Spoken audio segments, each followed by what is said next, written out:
A Trindade, doutrina bíblica ou invenção humana? Vem comigo a partir de agora pela Bíblia.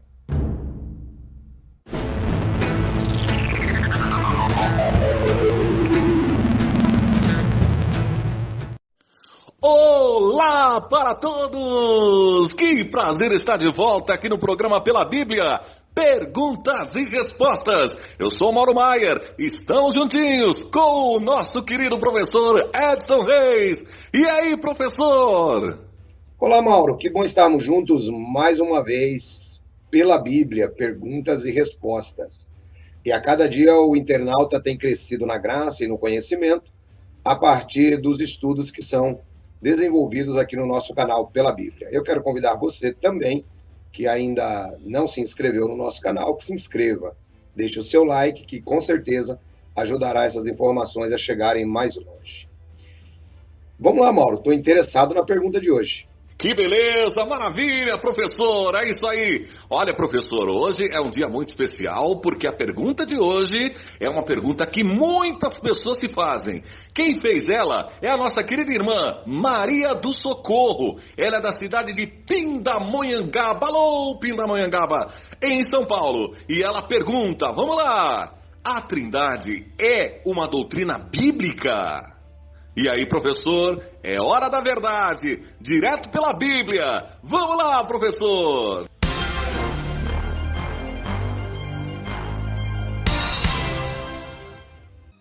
Uma pergunta realmente bastante interessante. Tem causado grande confusão, até porque existem grupos religiosos que não acreditam na questão trinitária, alguns outros grupos entendem de modo diferente, e é importante que nós venhamos a esclarecer esse assunto.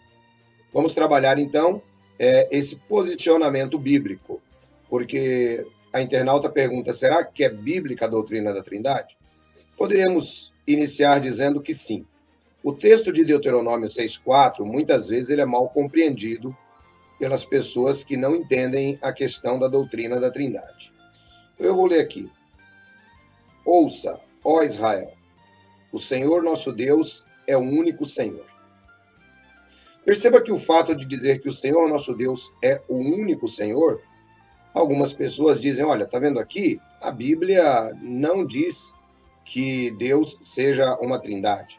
Pegam outros textos isolados nas Escrituras e tentam desenvolver o raciocínio, como, por exemplo, quando Jesus Cristo diz acerca daquele dia e hora, ninguém sabe, nem os anjos no céu, nem o Filho, mas unicamente o Pai. Muito bem. Vamos entender o que esses textos querem dizer e vamos compreender à luz também do Antigo Testamento essa questão. Em primeiro lugar, a palavra Trindade ela não aparece na Bíblia. Esse é o argumento que alguns utilizam para rejeitar esse posicionamento bíblico. Mas nós podemos dizer que várias coisas não estão na Bíblia e nem por isso são desqualificadas. Por exemplo, nós não temos o nome do planeta Marte na Bíblia. Nós não temos o nome do planeta Júpiter na Bíblia. Então é necessário que nós tenhamos a mente aberta para entender questionamentos que são desenvolvidos através da história. Nós não temos na Bíblia a palavra corpo governante, né? Então é importante que a gente comece por essa visão. Então esse primeiro argumento ele está completamente descartado. Bom, vamos falar então agora sobre a visão bíblica da triunidade de Deus. Em primeiro lugar, nós começamos enxergando já no Gênesis. O Gênesis, durante a criação do homem, Deus, ele diz, Gênesis capítulo 1, versículo 26, está escrito, então disse Deus, façamos o homem à nossa imagem conforme a nossa semelhança. Domine ele sobre os peixes do mar, sobre as aves do céu, sobre os animais grandes de toda a terra e sobre todos os pequenos animais que se movem rente ao chão. Perceba que a palavra utilizada aqui, façamos o homem. Deus estava falando com alguém. Com quem Deus falava? Com os anjos? Não. Os anjos não participaram na criação. Então, com quem Deus falava? Façamos. Alguém vai dizer assim, olha, ele falava com Jesus, não é? Sim, ele falava com Jesus. O grande problema é ter o conceito de que Deus ele é uma pessoa, assim como eu ou você. Quando a Bíblia se refere à palavra Deus aqui, ela está se referindo à unidade composta. É Deus falando entre si. Quando Deus diz façamos, aqui está incluso o Pai, o Filho e o Espírito Santo. O mesmo acontece na confusão das línguas, lá no livro de Gênesis, no capítulo 11. Desçamos e confundamos. Perceba, só que a Bíblia diz que Deus é quem confundiu a língua. Em momento algum nesses textos, faz-se referência a qualquer outra pessoa que não seja Deus, no façamos ou no desçamos. De modo que fica muito tranquilo para a gente compreender aqui que Deus falava dentro da própria divindade. Talvez você diga, para mim ainda não ficou claro. Pode ficar despreocupado. Esses textos, eles não têm como objetivo provar doutrina nenhuma, inclusive da Trindade. Mas é apenas uma referência para que você conheça o texto. O fato de Deus ser único, conforme destaca Deuteronômio capítulo 6, versículo 4, é a mais pura verdade. Porque como devemos entender Deus? E isso a gente vai continuar provando biblicamente. Isso é muito tranquilo para entender quando nós pensamos, por exemplo, falando em termos humanos, num cacho de uvas. Nós usamos o singular, um cacho. Mas esse cacho tem várias uvas. De modo que uma unidade composta. Imagine, por exemplo, uma família, não é? A família Silva. A família Silva, ela não é composta de uma pessoa. É composto do esposo Silva, da esposa Silva e de filho ou filhos Silvas. Todos eles. De modo que fica muito tranquilo quando um convite de casamento ele é enviado à família Silva. Não significa que é apenas o marido, mas é toda a família. É um conceito de unidade composta.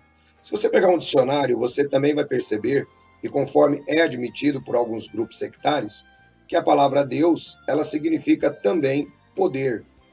Tanto é que existem grupos que dizem assim, Roberto Carlos é um deus, o deus da música. Pelé é um deus, o deus do futebol.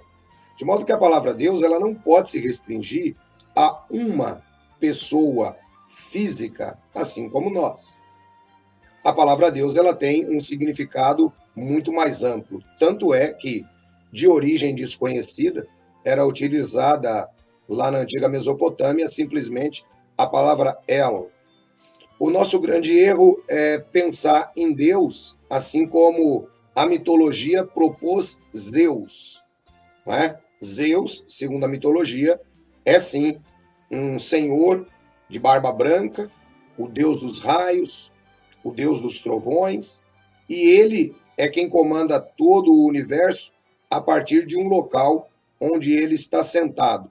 Então, nossa concepção, que embora seja uma concepção judaico-cristã, ela é influenciada pela filosofia grega. E nós temos essa visão de Deus. A Bíblia apresenta completamente diferente. Deus é uma composição. Essa palavra serve para ilustrar. Por exemplo, quando nós pegamos o tetragrama hebraico com as letras que são a composição do nome de Deus, Iod, Re, Valf, Re, cuja pronúncia temos dúvida, né? Se Yahweh, Yahu, Javé, Jeová, o que é que a gente percebe? A gente percebe que essa composição ela indica para nós eternidade. Portanto, não se aplica a uma pessoa exclusivamente. As três pessoas estão inclusas no tetragrama: o Pai, o Filho e o Espírito Santo. Talvez você diga, mas isso ainda não está claro para mim. Existe uma parte na teologia que é necessário que a pessoa entenda, que se chama plano de salvação. É por isso que o Pai, ele aparece tanto no Antigo Testamento e o Filho não aparece. E eu já vou explicar para você brevemente para que você possa compreender. O plano de salvação é o momento em que Deus fala também consigo mesmo, com as três pessoas, para a salvação do homem. Imagine que você pudesse chegar ao céu antes do homem pecar. Então você não veria a nomenclatura Pai, Filho e Espírito Santo. Você veria que existiam ali três pessoas compondo um único poder no universo. Se você falasse assim, quem é o Pai? Não, isso não existia. Ali havia Deus. 3 pessoas compondo um único Deus. Alguns dizem, mas isso é um mistério. Eu, sinceramente, desde que passei a estudar a Bíblia nesse aspecto, não vejo mistério e tão pouco dificuldade para entender a partir dos exemplos que eu estou passando para você. No momento do plano de salvação, é necessário que Deus fale conosco agora em termos humanos. Quais são esses termos? É necessário salvar o homem. É necessário que o homem entenda isso. É aí que começa toda a nossa concepção de Deus. Nós não temos concepção de Deus antes da criação. A nossa concepção de Deus vem a partir do que está escrito na Bíblia, e a Bíblia foi escrita em linguagem humana. De modo que quando se utiliza os termos Pai, Filho e Espírito Santo, é necessário que nós venhamos a entender o porquê. Aí sim fica bem tranquilo para você entender por que eu disse que os 3 estão dentro do tetragrama hebraico. O Pai, o Filho e o Espírito Santo. Funciona assim. Isso é muito simples para você entender. Quando Deus ele cria o homem, que o homem peca, diz a Bíblia que Deus também salvou o homem antes da fundação do mundo. É necessário que se entregue uma vida perfeita pela vida que Adão perdeu. Essa é a doutrina do resgate para se cumprir a justiça de Deus. Nós não temos dúvida alguma desse assunto. Mas como entregar um ser humano perfeito, correspondente a Adão, se Adão tinha sido o primeiro homem criado por Deus? Neste caso, era necessário agora uma outra providência. E qual é a providência que Deus toma? Quando digo Deus, me refiro aos 3. Qual é a providência que Deus toma? É necessário que um dos 3 se torne homem e morra pela humanidade no lugar de Adão, resgatando assim o homem por causa de tudo que Adão havia perdido. Neste caso é que se desenvolve o plano de salvação. Dentro da divindade, alguém vai gerenciar esse plano. Então, quem é ele? É aquele que nós conhecemos no Antigo Testamento como o Pai. É por isso que você vê a ênfase toda no Pai, no Antigo Testamento. Ele é o gerente do plano. Ele cuida para que Jesus chegue até a terra e realize a salvação do homem. Quem é que vai morrer? É aquele que vai ser agora chamado de filho. Se existe um pai, tem um filho, que é o Senhor Jesus. É por isso que Jesus aparece tanto no Novo Testamento e tudo passa a girar em torno dele no Novo Testamento. Depois nós temos uma outra pessoa que vai ter o papel de convencer o homem acerca deste plano de salvação, que é o Espírito Santo. É por isso que Jesus Cristo diz, antes da sua morte, que ele vai embora, mas ele deixará outro consolador, ou o Paracletos, conforme a língua grega, outro da mesma espécie, um advogado, de modo que as 3 pessoas participam na salvação do homem. O Pai gerencia todo o plano, conduz a linhagem do descendente, conforme prometido lá no livro do Gênesis, no capítulo 3. O Filho vem para morrer, executando assim o plano, e o Espírito Santo é quem convence o homem do pecado e do juízo. É por isso que nós temos, vamos dizer aí, 3 pessoas salvando a humanidade. É por isso que você, às vezes, lê na Bíblia que Deus é o único Salvador, que Jeová é o único Salvador, que Jesus é o único Salvador, que o Espírito Santo é Salvador. É por isso que os termos do Antigo Testamento e do Novo Testamento, eles são correspondentes, mesmo que se aplicando ora ao Pai, ora ao Filho e ora ao Espírito Santo. Então, quando você passa a ler a Bíblia como um todo, como um conjunto, fica muito mais fácil para você entender isso, tá? Os teólogos da atualidade costumam utilizar o termo triunidade, o que significa que é uma unidade tríplice. Os três estão em comum acordo. O próprio Jesus disse isso quando falou: eu e o Pai somos um. Embora ele não fosse o mesmo Pai, mas ele estava em perfeita harmonia com o Pai.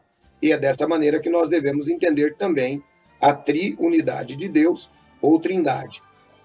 A palavra trindade ou triunidade, ela revela a perfeita harmonia entre Pai, Filho e Espírito Santo.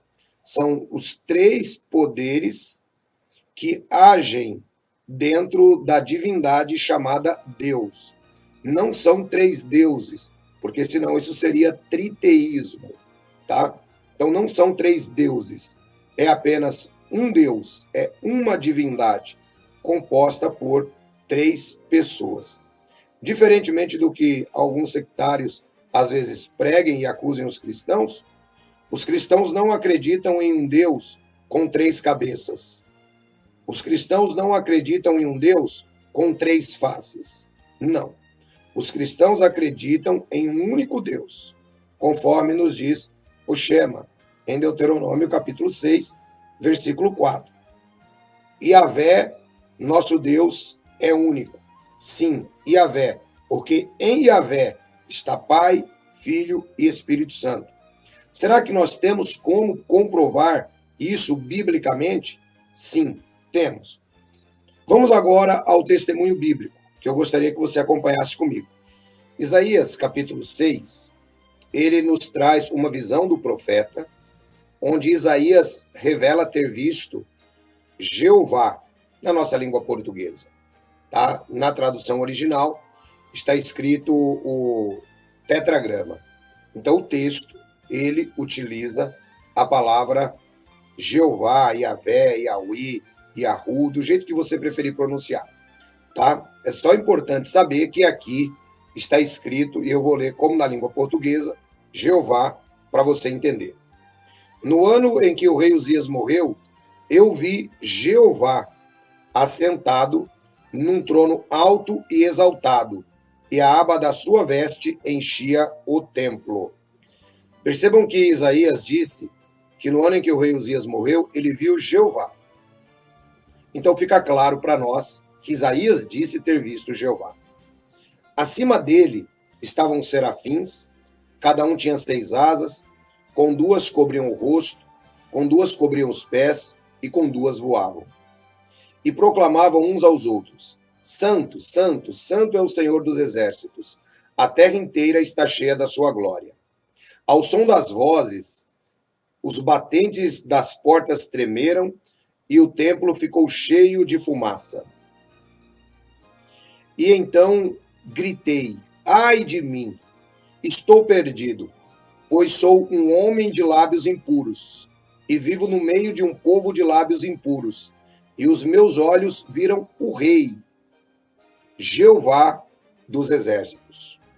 Então um dos serafins voou até mim, trazendo uma brasa viva, que havia tirado do altar com uma tenaz. Com ela tocou a minha boca e disse: veja, isto tocou os seus lábios, por isso a sua culpa será removida e seu pecado será perdoado. Então ouvi a voz conclamando: quem enviarei? Perceba isso. Quem enviarei? A voz de Jeová. Perceba que a voz está no singular. Quem enviarei e quem irá por nós? Perceba. Primeiro ele fala no singular, quem enviarei. Depois ele volta para dentro de si, na divindade, e diz: quem irá por nós? E eu respondi: eis-me aqui, envia-me. Todos nós sabemos que isto é uma profecia messiânica. Aí o versículo 9, ele diz: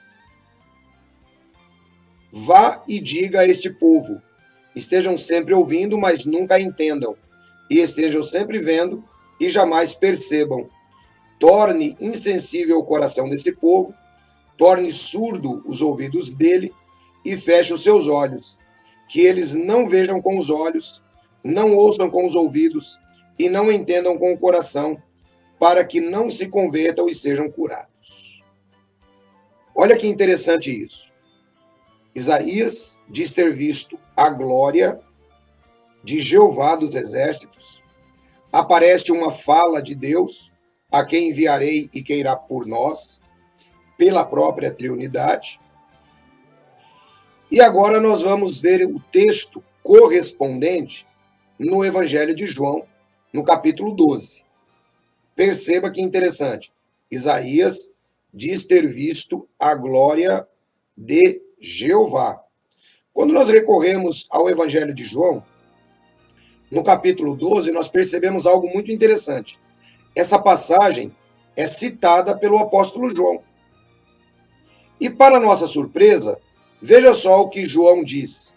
João, capítulo 12, a partir do versículo 35, está escrito: Disse-lhe então Jesus: Por mais um pouco de tempo a luz estará entre vocês. Andem enquanto vocês têm luz, para que as trevas não os surpreendam. Pois aquele que anda nas trevas não sabe para onde está indo. Creiam na luz, e enquanto vocês a têm, para que se tornem filhos da luz. Terminando de falar, Jesus saiu e ocultou-se deles. Mesmo depois que Jesus fez todos aqueles sinais miraculosos, não creram nele. O texto refere-se a Jesus. Jesus fazendo sinais, maravilhas, e as pessoas não creram nele. Veja que o texto ele é muito claro. Não creram nele. E o texto continua, versículo 38. Isto aconteceu para se cumprir. Lembra que eu disse que era uma profecia messiânica? A palavra do profeta Isaías que disse: Senhor, quem creu na nossa mensagem? E a quem foi revelado o braço do Senhor? Por esta razão, eles não podem crer. Porque, como disse Isaías noutro lugar, cegou seus olhos, endureceu seus corações, para que não vejam com os olhos, nem entendam com o coração, nem se convertam e eu os cure. Isaías disse isso porque viu a glória de Jesus e falou sobre ele. Ainda muitos líderes dos judeus creram nele, mas por causa dos fariseus não confessavam a sua fé, com medo de serem expulsos da sinagoga. Olha que interessante, Isaías diz ter visto a glória de Jeová. O apóstolo João traz a revelação do texto de Isaías, e ele diz que Isaías falou isso quando viu a glória de Jesus. Mas quando nós recorremos a Isaías 42, 8 e Isaías 43, 11, você vai perceber que Jeová diz que a glória dele, ele não divide com ninguém. Se ele não divide a glória dele com ninguém, como que ele poderia dividir a glória dele com o primeiro anjo criado, segundo o que dizem alguns, que é o próprio Jesus? Claro que não. Jeová não divide a glória dele porque ele é único, o Pai, o Filho e o Espírito Santo, a triunidade de Deus, a unidade composta, a harmonia chamada Deus, não divide a glória dele com ninguém. Essa glória pertence ao Pai, ao Filho e ao Espírito Santo. É por isso que João nos revela que Isaías viu a glória de Jesus. Talvez você diga, e onde está a questão do Espírito Santo? Onde está o Espírito Santo nessa passagem? Vamos dar uma olhada agora no livro de Atos dos Apóstolos. Eu gostaria que você acompanhasse comigo e veremos a correspondência também desse mesmo texto. Atos dos Apóstolos, capítulo 28, versículo 25. Está escrito: discordaram entre si mesmos e começaram a ir embora, depois de Paulo ter feito esta declaração final. Bem que o Espírito Santo falou aos seus antepassados por meio do profeta Isaías. Vá a este povo e diga, ainda que estejam sempre ouvindo, vocês nunca entenderão. Ainda que estejam sempre vendo, jamais perceberão. Perceba que o apóstolo Paulo diz aqui que quem disse essas palavras foi o Espírito Santo. Quando você recorre a Isaías 6:8, você vai ver que é Jeová quem está dizendo. Quando você recorre a João 12, diz que a glória que foi vista foi a glória de Jesus. De modo que, biblicamente, nós temos 3 textos que revelam claramente para nós a harmonia entre as 3 pessoas, a unidade entre as 3 pessoas. O que um fala é como se o outro estivesse falando. O que um faz é como se o outro estivesse fazendo. É por isso que você vai pegar, por exemplo, textos na Bíblia onde o pai aparece ressuscitando o filho. O filho diz que ele próprio se ressuscita. E a Bíblia diz que Jesus foi vivificado pelo Espírito. Dessa maneira fica muito fácil de você entender que a triunidade de Deus é quem ressuscitou o Filho. Muito bem, nós podemos prosseguir ainda. 1 Coríntios capítulo 15, versículo 27 e 28, é um texto que alguns dizem, olha, está vendo aqui? Faz uma ampla diferença entre o pai e o filho. Vamos dar uma olhada nesse texto, porque é um texto que normalmente ele surge como algum tipo de dificuldade quando a pessoa não compreende o texto corretamente. 1 Coríntios 15, 27 e 28, o apóstolo Paulo nos diz assim, porque ele tudo sujeitou debaixo dos seus pés. Ora, quando se diz que tudo lhe foi sujeito, fica claro que isto não inclui o próprio Deus. Olhando Deus agora de modo mais fácil, que você já entendeu, Pai, Filho e Espírito Santo. Que tudo submeteu a Cristo. Quando, porém, tudo lhe estiver sujeito, então o próprio Filho se sujeitará àquele que todas as coisas lhe sujeitou, a fim de que Deus seja tudo em todos. Ou seja, a triunidade volta àquele mesmo momento, lá no passado, porque o plano de salvação já está realizado. Então, a triunidade não está abaixo de Cristo.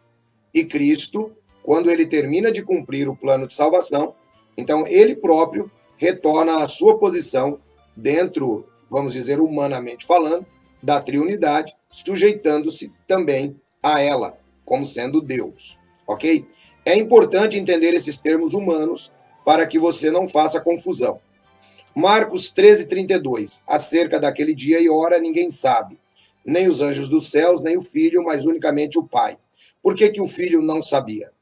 O Filho não sabia porque ele estava em forma de homem. A Bíblia nos diz, no livro de Hebreus, no capítulo 1 e também no capítulo 2, que Jesus Cristo, nessa ocasião, ele estava um pouco menor do que os anjos. Eu recomendo a leitura de Hebreus, capítulo 1 e capítulo 2, onde ali o apóstolo Paulo, ele fala sobre a supremacia de Cristo. Inclusive, no versículo 6, ele diz, e ao trazer o seu primogênito à terra, que todos os anjos de Deus o adorem. Se nós pegarmos o conceito bíblico, o único que merece adoração, ou que pode ter adoração, é Deus. Outra pessoa não pode ter adoração. Portanto, quando diz todos os anjos de Deus o adorem, significa que Cristo faz parte da divindade. Nós temos ainda outros textos muito interessantes. Filipenses, no capítulo 2, a partir do versículo 5, ele diz, seja a atitude de vocês a mesma de Cristo Jesus, que embora sendo Deus, não considerou que ser igual a Deus era algo que devia apegar-se. Aí você fala assim, puxa vida, agora eu não entendi. Ele era Deus, mas não considerou que ser igual a Deus era algo que ele deveria apegar-se. Muito bem, a palavra grega que aparece aqui, nos textos posteriores, é a palavra indica que Jesus não se agarrou à sua posição, mas ele esvaziou-se e veio para nos salvar. O que era, de fato, uma humilhação. Deus deixar toda a sua glória e vir à terra como homem. Perceba o que o texto diz. Mas esvaziou-se a si mesmo, vindo a ser servo, tornando-se semelhante aos homens. E sendo encontrado em forma humana, humilhou-se a si mesmo e foi obediente até a morte, e morte de cruz. O texto, então, deixa-nos muito claro que Jesus, ele vem à Terra, esvazia a si mesmo e vem morrer pela humanidade.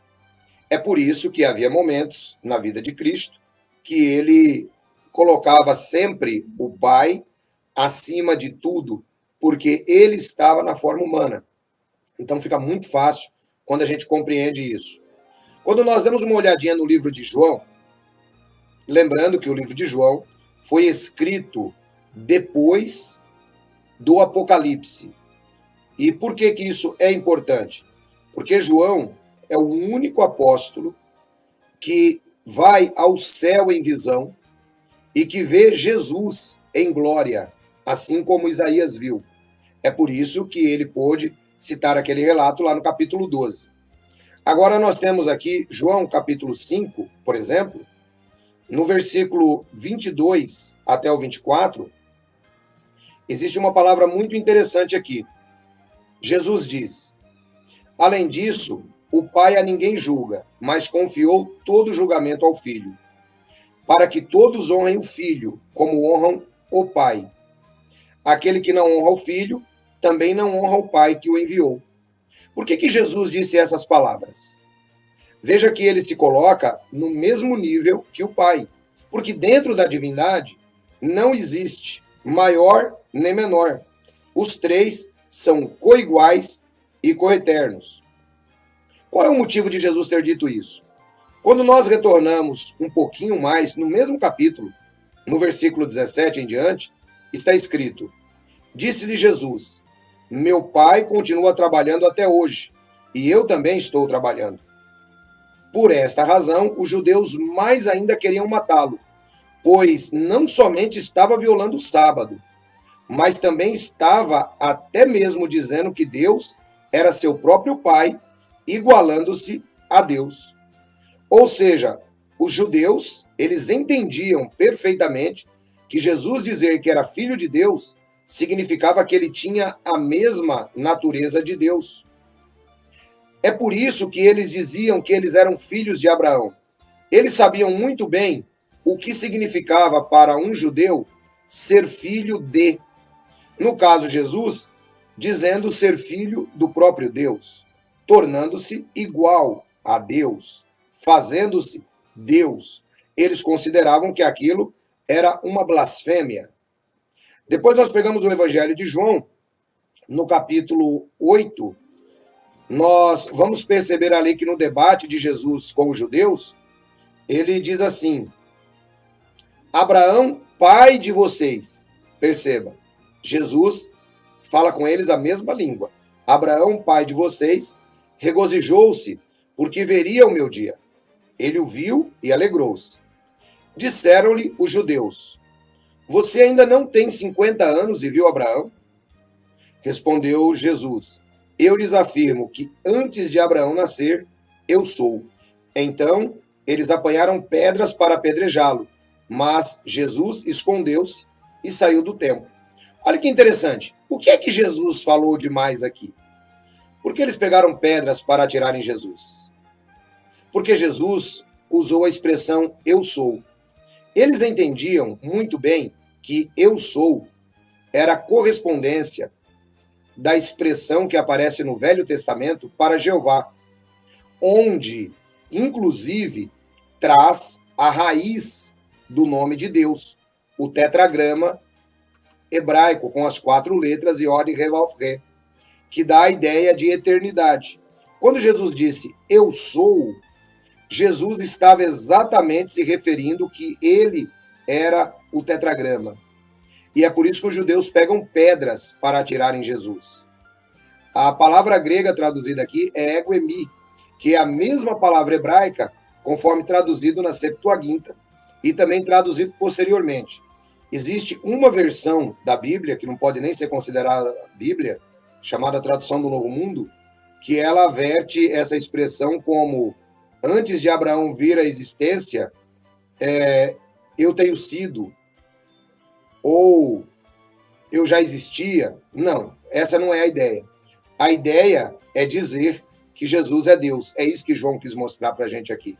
Senão não haveria motivo nenhum para que eles pegassem pedras para atirar em Jesus. Vamos lá, depois nós temos João capítulo 10, versículo 30, quando Jesus diz: eu e o Pai somos um. Novamente os judeus pegaram pedras para apedrejá-lo. E aí Jesus faz um testemunho interessante. Mas Jesus lhes disse: eu lhes mostrei muitas boas obras da parte do Pai. Por qual delas vocês querem me apedrejar? Responderam os judeus: não vamos apedrejá-lo por nenhuma boa obra, mas pela blasfêmia, que você é simples homem e se apresenta como Deus. Olha que interessante. Então a Bíblia, ela tem o testemunho muito claro de que Jesus é Deus e de que Jesus, ele faz parte da divindade.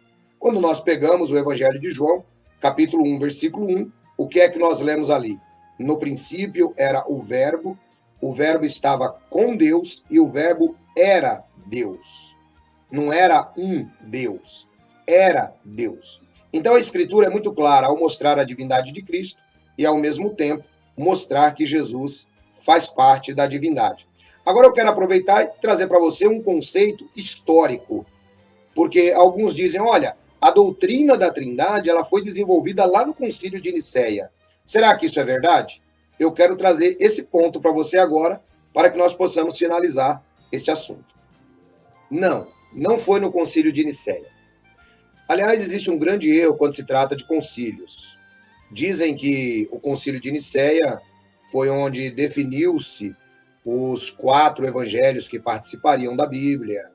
Diz que no Concílio de Nicéia definiu-se a Trindade. Isso realmente são falas de quem não conhece a história. O Concílio de Nicéia, simplesmente, ele tem o objetivo de resolver praticamente um racha no Império, que é gerado por conta das pessoas que acreditavam em Jesus ser Deus e aqueles que não acreditavam, tendo como protagonistas nessa história Ário, não é? Que traz a heresia que Jesus tinha sido criado, e Atanásio, que procura mostrar que Jesus Cristo é Deus. Então, essa é a ideia do Concílio de Nicéia. É muito interessante notar que os 27 livros do Novo Testamento foram ratificados no Concílio de Catargo, no ano 397. Esse concílio era um concílio católico e utilizou os 27 livros como sendo os livros inspirados e desenvolvidos durante todo esse tempo da história da Igreja. Lembrando que a sugestão desses 27 livros vem de Atanásio, o mesmo que é criticado pela doutrina da Trindade. A doutrina da Trindade ela é ratificada como dogma no ano 380, onde Atanásio também estava presente, no Concílio de Constantinopla, que é convocado pelo Papa Damásio I. De modo que uma coisa fica muito interessante. Nós aceitamos plenamente os 27 livros do Novo Testamento e dizemos que a Bíblia é inspirada por Deus. Mas o mesmo homem que sugeriu os 27 livros do Novo Testamento, que fez com que esses livros passassem pelo teste de canonicidade, e podemos ter certeza que com a orientação do Espírito Santo de Deus, foi Atanásio. O mesmo Atanásio é quem defende a doutrina da triunidade de Deus, indicando que Jesus é Deus. Como poderia o Espírito Santo aprovar que Atanásio ele conduzisse a visão para os livros canônicos e ao mesmo tempo errasse dentro do mesmo conceito acerca da divindade de Jesus? De modo que eu creio que ficou claro para você, tanto biblicamente quanto historicamente, que Jesus Cristo é Deus. Jesus Cristo faz parte da divindade. E que a doutrina da Trindade, embora não apareça a palavra Trindade na Bíblia, a doutrina é bíblica. E que a doutrina da Trindade, ela não é tão difícil de se entender. Quando você pensa que a palavra Trindade, ou triunidade de Deus, significa a harmonia. É uma palavra que foi dada, tá, por Tertuliano, lá no 2º século, início do 3º século. Tertuliano, ele usa a palavra trinitas pela primeira vez. Tertuliano também é citado, né, por pessoas que não creem na triunidade de Deus. Assim, a palavra ela é utilizada para demonstrar a harmonia entre o Pai, o Filho e o Espírito Santo, sendo os três coiguais, coeternos, tá? Em poder é tudo igual. Não existe nenhum tipo de subserviência na divindade. O que existiu foi o desenvolvimento do plano de salvação para que nós pudéssemos ter os nossos pecados perdoados pelo Senhor Jesus Cristo, quando ele morreu na cruz do Calvário. De modo que, além de não ser uma doutrina difícil, é uma doutrina que as pessoas complicaram com o passar do tempo. Eu espero que tenha ajudado vocês. O vídeo acabou ficando um pouco longo, mas foi necessário porque tínhamos muitos dados técnicos e bíblicos a esclarecer. Fiquem todos na graça e na paz de Jesus. Até o nosso próximo encontro pela Bíblia, Perguntas e Respostas. Oh, glória a Deus, meu querido irmão Edson Reis, olha que maravilha. A verdade que Deus nos ilumina através do seu Espírito Santo, do nosso Senhor e Salvador Jesus, dando glórias e glórias e glórias a Deus. É isso aí, gente, que maravilha. E você, tem dúvidas? Quer esclarecimento da Bíblia? Conforme a Bíblia pela Bíblia? Então, entre em contato conosco através do e-mail predsonpelabiblia@gmail.com. Ou, se você preferir também, você também pode nos acessar aqui pelo canal do YouTube e nas redes sociais, Facebook, Twitter e também no Instagram. Nós estamos nas redes sociais. Você não é inscrito ainda? Então você está perdendo muita coisa boa, gente. Você está perdendo informação do nosso Deus maravilhoso. É isso mesmo, olha. Inscreva-se no canal, acione o sininho para ser notificado cada vez que fica pronto material novo para você. Acompanhe também tudo que é preparado, os motivacionais, né? O diário, nosso material diário, para que você esteja sempre em conexão com o nosso Senhor e Salvador Jesus. E claro, não esquece de dar aquele like esperto, né? Dando like, a plataforma entende que o nosso programa cada vez está sendo mais querido e nós vamos ganhando cada vez mais pessoas para o Senhor Jesus Cristo. E lógico, né? Para não esquecer, comente, compartilhe com as pessoas que com certeza você está levando a luz das gloriosas boas notícias do Senhor Jesus no Evangelho para as pessoas. Bom, terminamos o programa por hoje, mas na próxima semana estaremos de volta com mais pergunta. Pode ser a sua, então envie agora a pergunta pra gente. Um grande abraço, fiquem todos com o nosso Senhor e Salvador, Jesus Cristo!